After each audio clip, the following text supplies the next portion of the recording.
বিসমিল্লাহির রহমানির রহিম। আসসালামু আলাইকুম প্রিয় ছাত্রীবৃন্দ, আন্তরিক শুভেচ্ছা জানিয়ে শুরু করছে আজকের অনলাইন বাংলা ক্লাস।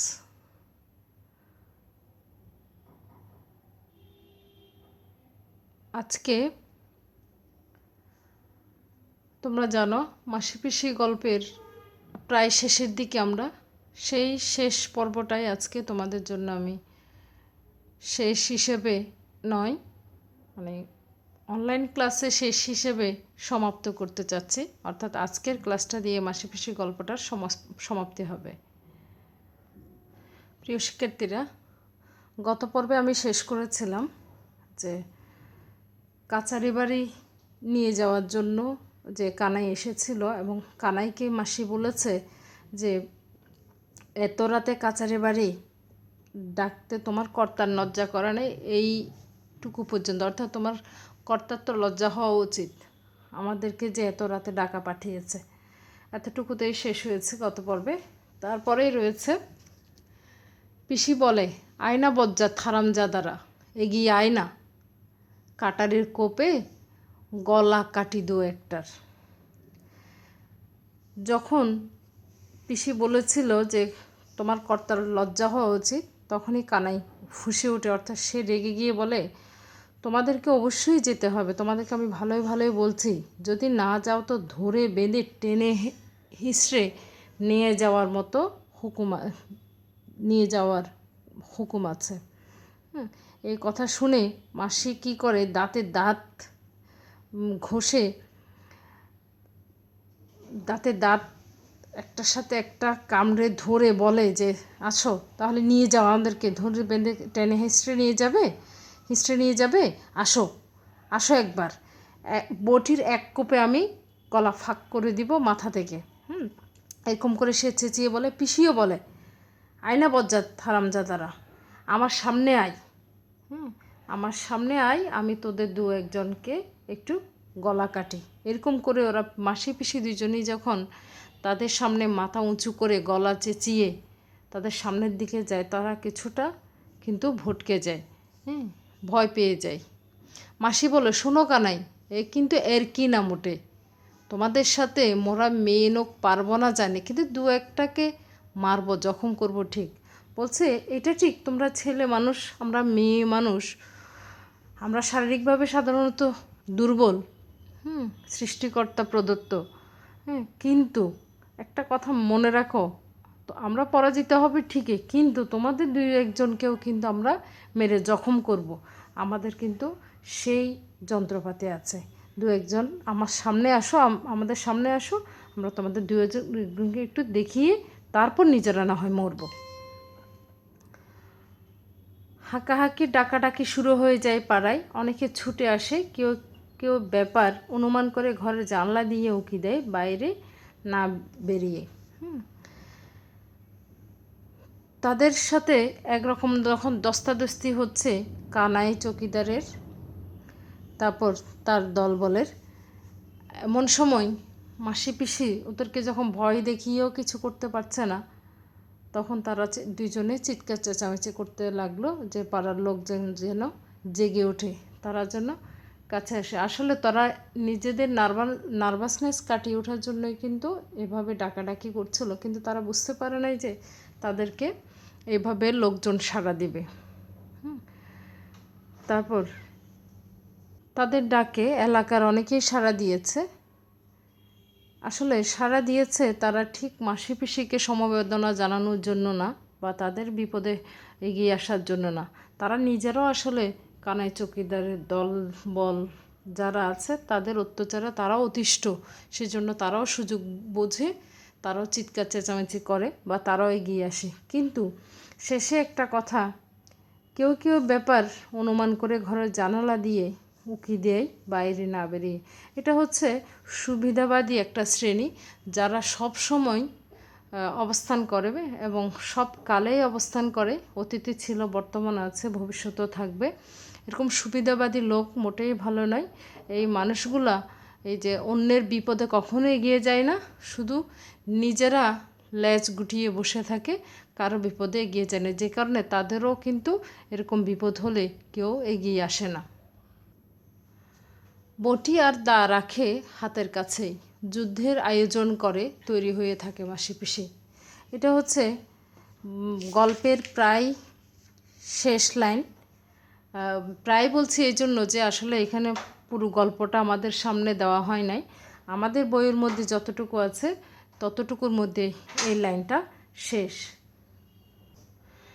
তারা বুঝতে পারছে যে আবার কানাই চৌকিদারের দলবল বা কুচক্রি মহলগুলো আবার যে কোনো সময় তাদের দরজায় কড়া নাড়তে পারে বা তাদেরকে আক্রমণ করতে পারে, সেই জন্য তারা কি করে, তারাও প্রস্তুত হয়ে থাকে।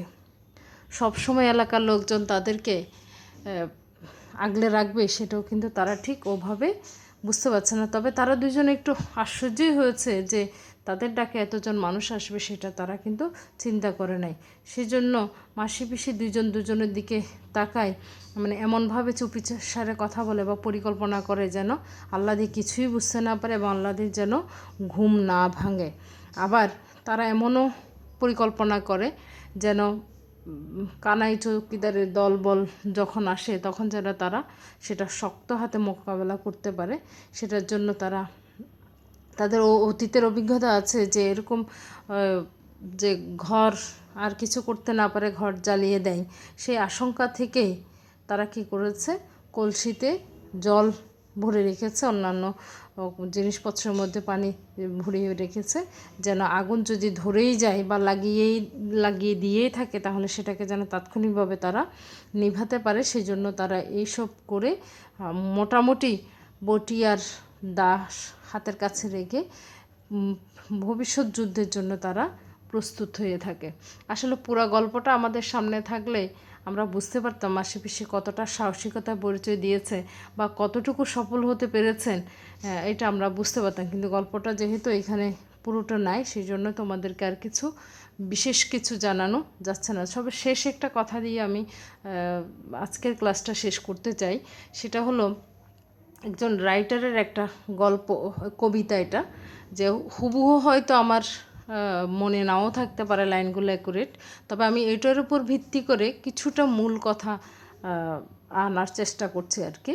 বিদেশি একজন রাইটার লিখেছিলেন তার কবিতায় যে একদিন আমার পাড়ায় আক্রমণ হয়েছে, আমার পাশের বাড়িতে আক্রমণ হয়েছে, সন্ত্রাসীরা হামলা করেছে, তাদেরকে মেরে ফেলেছে, কিন্তু আমি এগিয়ে যাই নাই, কারণ আমি মুসলিম নই।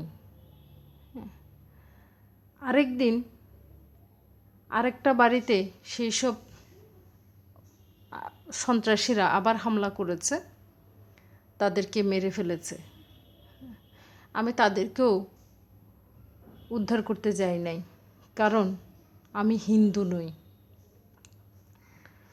আরেক রাত আরেকটা বাড়িতে এসে তারা আবার হানা দিয়েছে, তাদেরকে অত্যাচার করেছে এবং শেষমেশ তাদেরকেও মেরে ফেলেছে, কিন্তু আমি তাদেরকে বাঁচানোর জন্য এগিয়ে যাই নাই, কারণ আমি বৌদ্ধ নই।